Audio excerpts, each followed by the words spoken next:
Assalamualaikum warahmatullahi wabarakatuh. Eh, Perkenalkan sebelumnya, saya Osama Ramadan, mahasiswa semester 6 Hukum Ekonomi Syariah. Di sini saya ingin menjelaskan bahwasannya ingin membuat video tugas UTS Etika Profesi Hukum yang diajarkan oleh Bapak Kamarus Diana. Sebelumnya kita akan lanjut ke topik apa sih sebenarnya yang ada di dalam ilmu etika profesi hukum tersebut. Lalu di sini saya akan menjelaskan apa saja sih yang ada di sana. Langsung saja pembahasannya, kita akan menyimpulkan ke 4 pembahasan. Ada yang pertama, kode etik profesi hukum. Lalu yang kedua ada kode etik profesi jaksa. Yang ketiga ada kode etik profesi advokat. Dan yang terakhir kode etik profesi hakim MK. Langsung saja di sini kita ke pembahasan yang paling awal. Apa itu kode etik profesi hukum?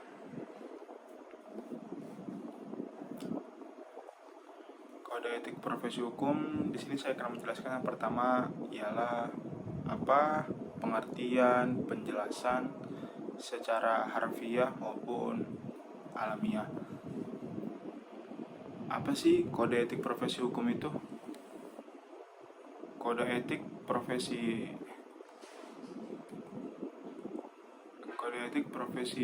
hakim.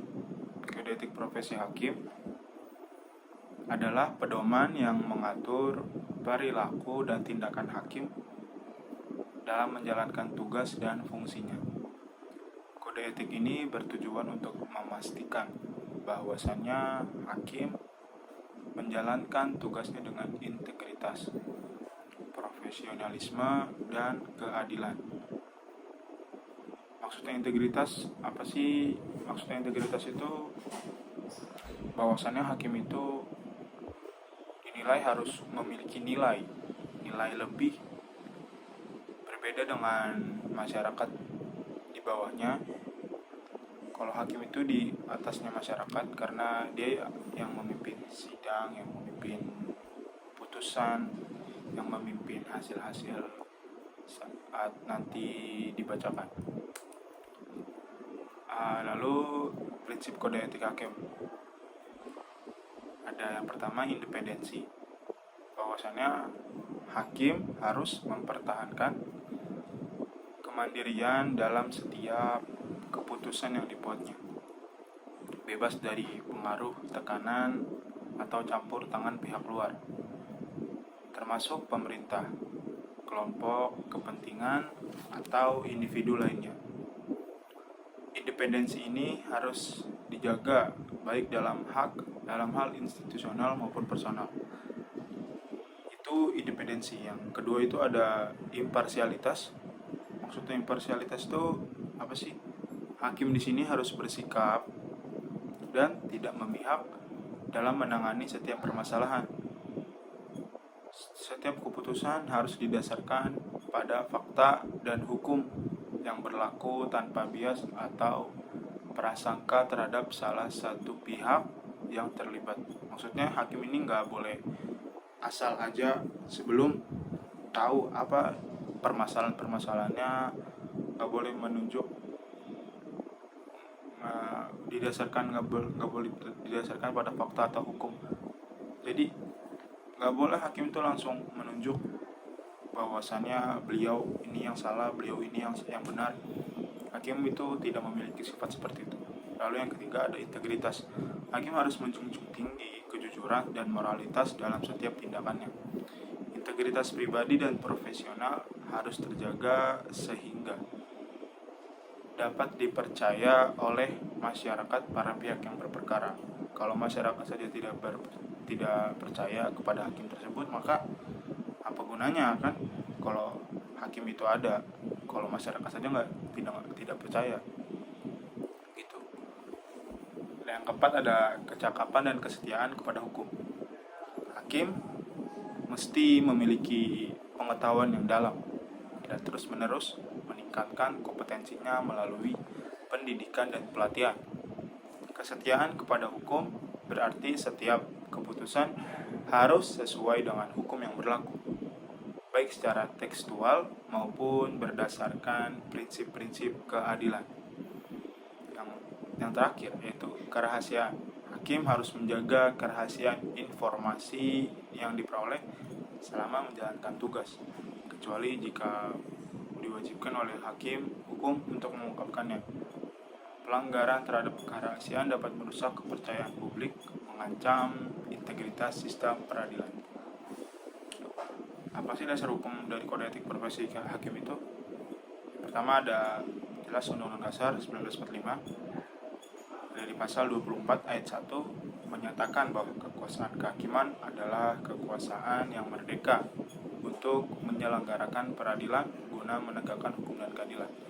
Terus yang kedua ada pasal 24B ayat 1 menyebutkan bahwa Komisi Yudisial memiliki wewenang untuk menjaga dan menegakkan kehormatan, keluhuran martabat serta perilaku hakim. Terus yang kedua ada Undang-Undang Nomor 48 Tahun 2009 tentang kekuasaan kehakiman. Pasal 3 ayat 5 mengamanatkan bahwa hakim wajib mematuhi kode etik dan pedoman perilaku hakim. Terus yang ketiga ada Undang-Undang Nomor 49 Tahun 2009 tentang perubahan kedua atas Undang-Undang Nomor 2 Tahun 1986 tentang peradilan umum, menyebutkan pentingnya kode etik dan pedoman perilaku dalam menjaga integritas dan independensi hakim.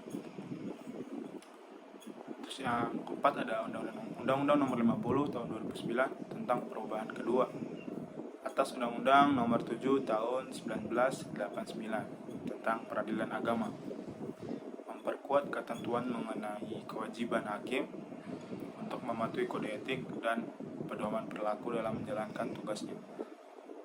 Lalu ada Undang-Undang Nomor 51 Tahun 2009 tentang perubahan kedua atas Undang-Undang Nomor 5 Tahun 1986 tentang peradilan tata usaha negara, menegaskan kembali pentingnya kode etik dan pedoman perilaku hakim.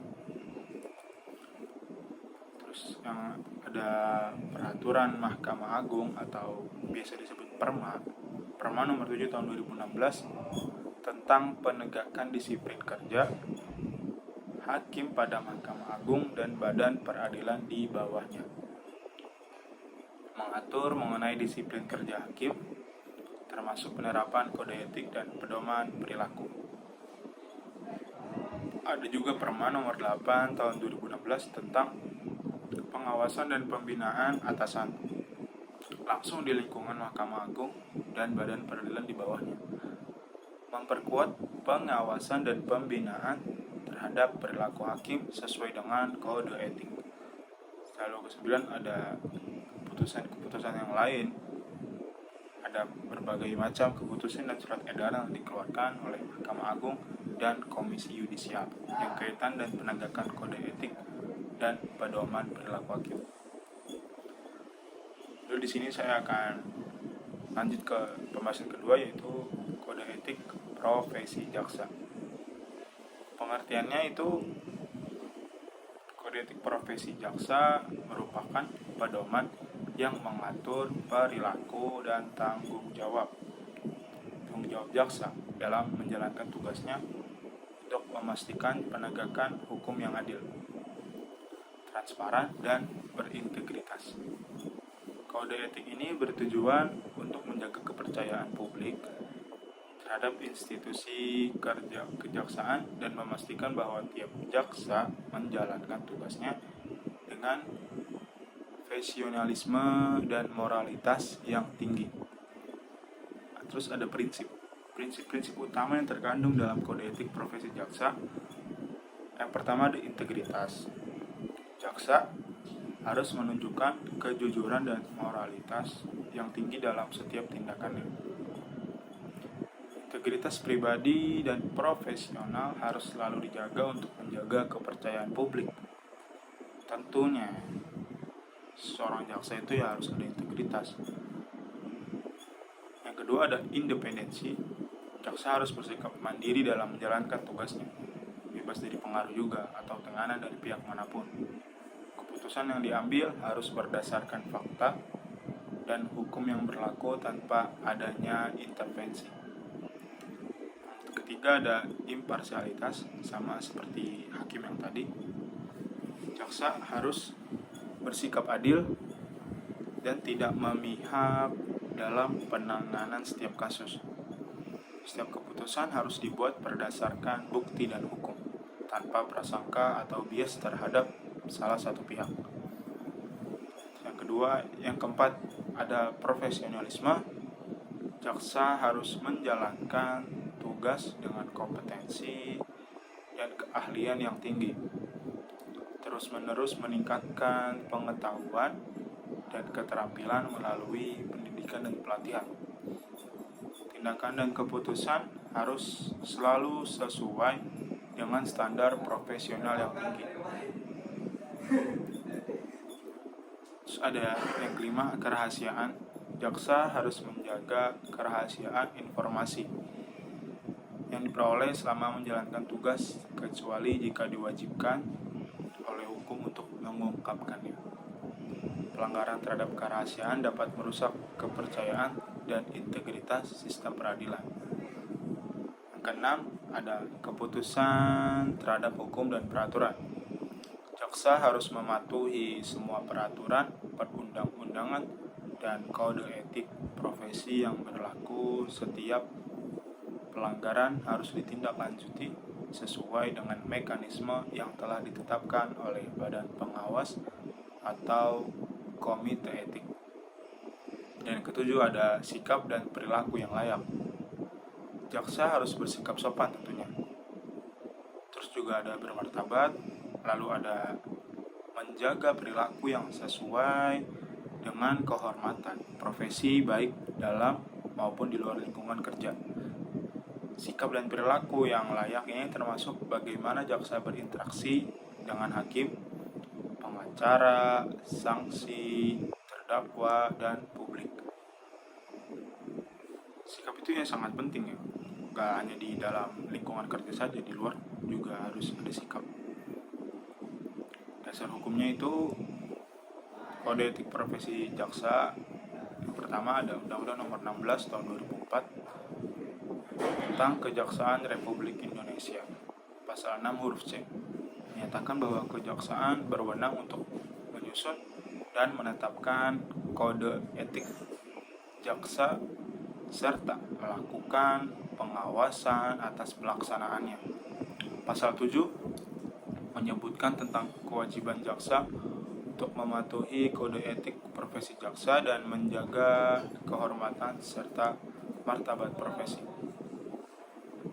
Lalu yang kedua ada Keputusan Jaksa Agung Republik Indonesia. Keputusan Jaksa Agung nomor KEP strip 067 garis miring A garis miring J A garis miring 07 garis miring 2007 tentang kode perilaku jaksa, mengatur secara rinci mengenai kode perilaku jaksa, termasuk prinsip-prinsip etika dan moral yang harus diikuti oleh setiap jaksa dan menjalankan tugasnya. Instruksi yang ketiga itu ada Instruksi Jaksa Agung Republik Indonesia. Instruksi Jaksa Agung yang dikeluarkan dari waktu ke waktu mengenai penegakan dan pengawasan terhadap kepatuhan jaksa pada kode etik profesi.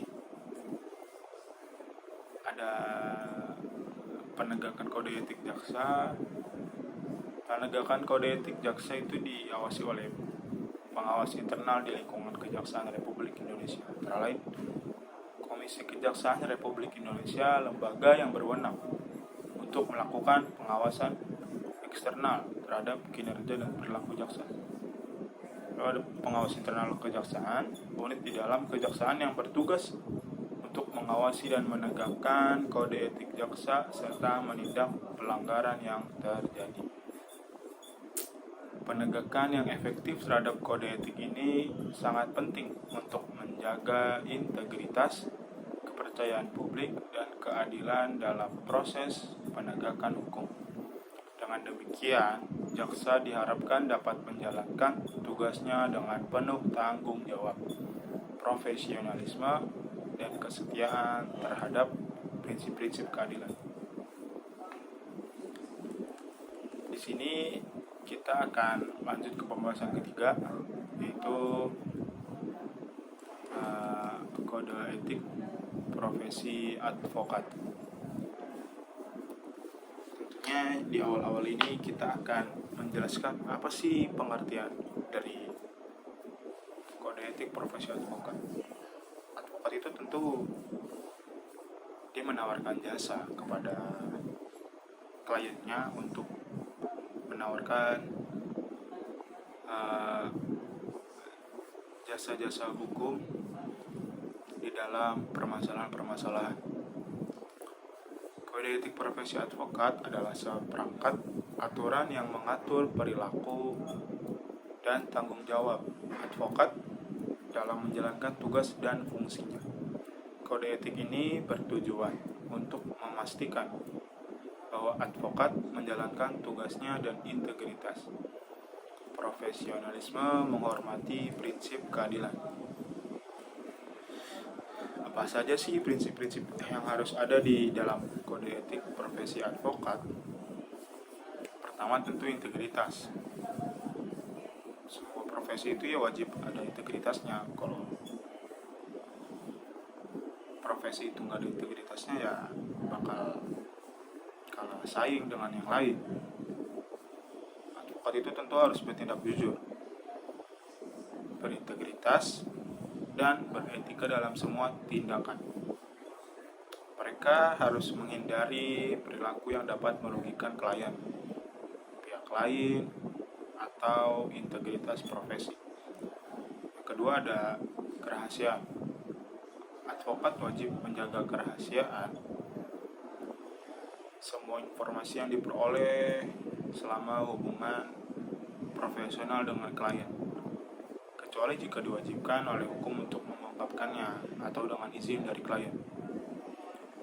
Ketiga ada kompetensi.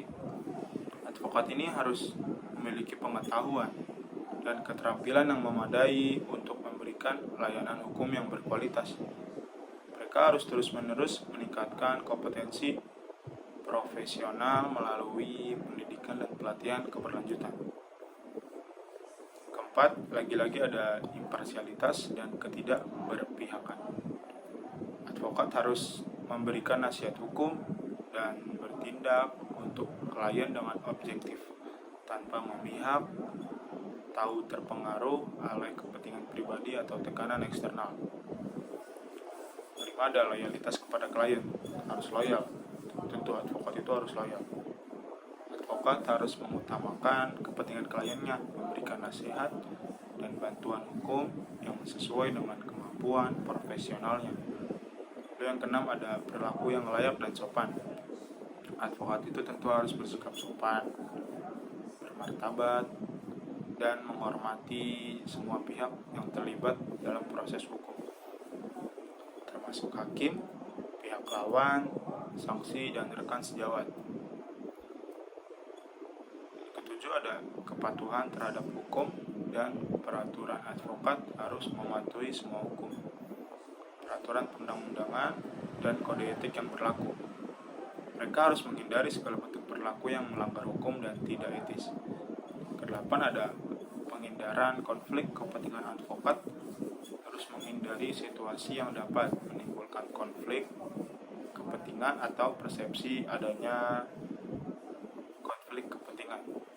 Jika terjadi potensi konflik, advokat harus mengundurkan diri dari penanganan perkara tersebut. Dasar hukumnya itu ada Undang-Undang Nomor 18 tahun 2003 tentang advokat. Pasal 26 ayat 1 menyatakan bahwa advokat wajib mematuhi kode etik profesi advokat dan menjaga kehormatan serta martabat profesi advokat. Pasal 27 menyebutkan bahwa pelanggaran terhadap kode etik profesi advokat dapat dikenai sanksi oleh organisasi advokat. Kode etik advokat Indonesia disusun dan disepakati oleh organisasi advokat di Indonesia. KAI mengatur segala rinci mengenai prinsip-prinsip etika dan moral yang harus diikuti oleh setiap advokat dalam menjalankan tugasnya. Pasal 2 KEAI menegaskan pentingnya integritas, kejujuran, dan kemandirian dalam menjalankan profesi tersebut. Lalu ada pasal 3 KEAI mengatur tentang kerahasiaan, tanggung jawab, dan loyalitas advokat kepada klien. Penegakan kode etik dan advokat dilakukan oleh Dewan Kehormatan yang dibentuk oleh organisasi advokat di Indonesia, seperti ada Pradi, ada KAI, ada IKADIN, yang kita tahu itu sudah seringlah kita dengar. Prosedur penegakannya itu ada satu, tentu pengaduan. Pihak atau klien yang merasa diragukan, yang merasa dirugikan oleh tindakan advokat dapat mengajukan pengaduan kepada Dewan Kehormatan organisasi advokat yang bersangkutan. Yang kedua ada pemeriksaan. Dewan Kehormatan akan memeriksa dan mengkaji pengaduan tersebut untuk menentukan apakah terjadi pelanggaran kode etik. Terus ada yang ketiga ada sidang kehormatan. Jika ditemukan bukti pelanggaran, akan dilakukan sidang kehormatan untuk mengadili advokat yang bersangkutan. Advokat berhak untuk memberikan pembelaan. Yang keempat ada keputusan dan sanksi.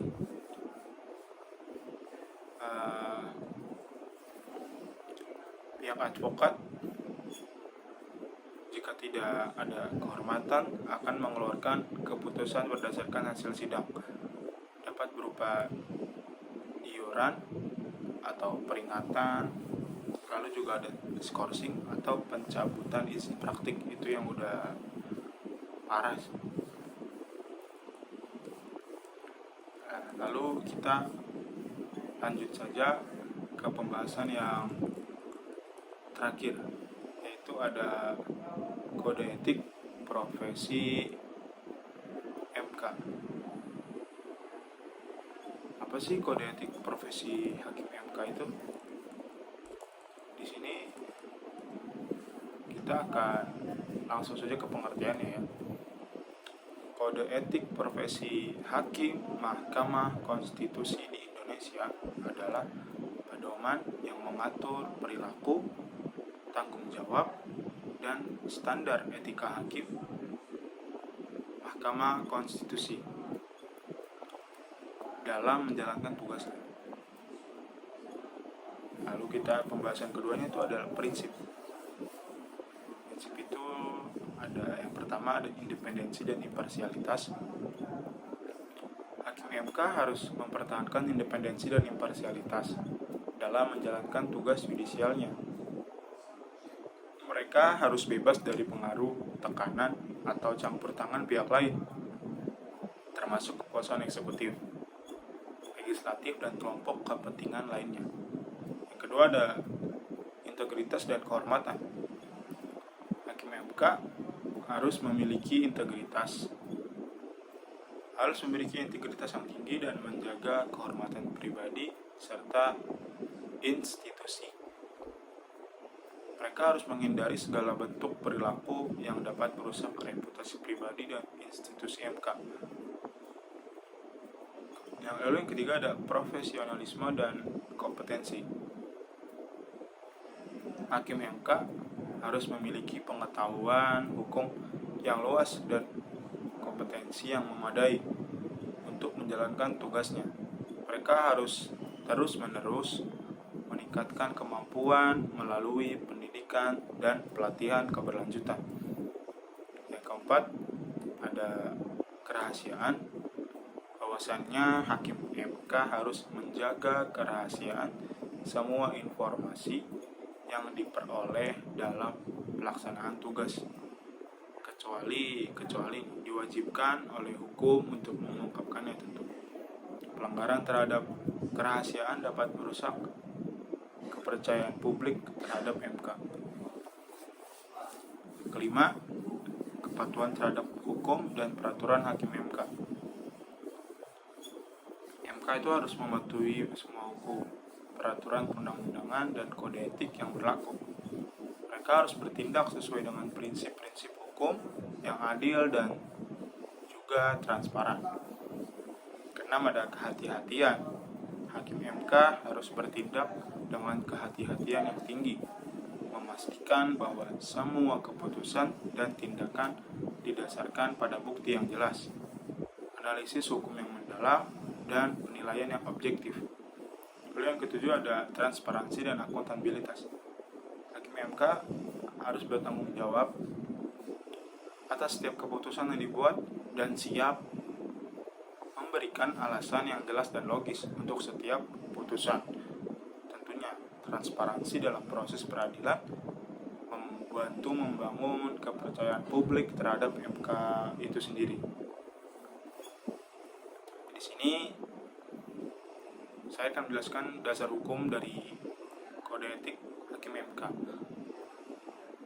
Pertama itu ada Undang-Undang Dasar Negara Republik Indonesia tahun 1945. Pasal 24C ayat 6 menyatakan bahwa hakim Mahkamah Konstitusi harus memiliki integritas dan kepribadian yang tidak tercela, jujur, adil, dan negarawan, yang menguasai konstitusi dan ketatanegaraan. Kedua, ini ada Undang-Undang Nomor 24 tahun 2003 tentang Mahkamah Konstitusi. Pasal 4 ayat 1 menyebutkan bahwa hakim Mahkamah Konstitusi wajib mematuhi kode etik dan pedoman perilaku hakim Mahkamah Konstitusi. Pasal 27 mengatur tentang tata cara pengangkatan dan pemberhentian hakim MK, termasuk mekanisme pengawasan etik itu tersendiri. Peraturan Mahkamah Konstitusi, yang ketiganya ada Peraturan Mahkamah Konstitusi dari Nomor 2 tahun 2003 tentang kode etik dan pedoman perilaku hakim. Merupakan peraturan yang secara khusus mengatur tentang kode etik dan pedoman perilaku hakim MK. Ada juga peraturan Mahkamah Konstitusi lagi nomor 7 tahun 2020 tentang tata beracara di Mahkamah Konstitusi. Ada mengatur prosedur dan tata cara beracara di MK, termasuk aspek etika dan perilaku hakim. Lagi-lagi ya. Yang kedua, lanjutannya itu ada penegakan kode etik jikalau hakim Mahkamah Konstitusi itu dia terkena kode etik atau tidak profesional dalam menjalankan tugasnya.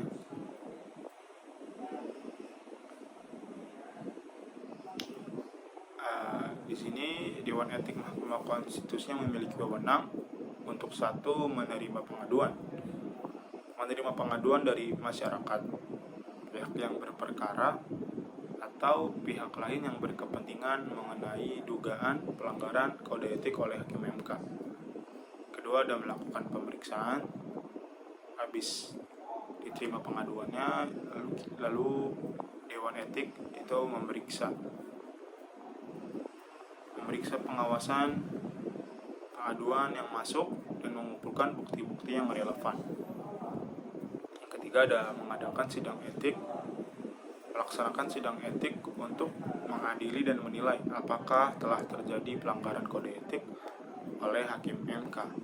Yang keempat, ada menjatuhkan sanksi jika terbukti terjadi pelanggaran. Dewan Etik dapat menjatuhkan sanksi yang sesuai, mulai dari teguran hingga rekomendasi pemberhentian. Mungkin hanya itu tentang mata kuliah etika profesi hukum yang saya jelaskan. Jikalau ada kesalahan dalam berbicara, dalam berangkai kata, mohon dimaafkan sebesar-besarnya. Wabillahi taufiq wal hidayah. Wassalamualaikum warahmatullahi wabarakatuh.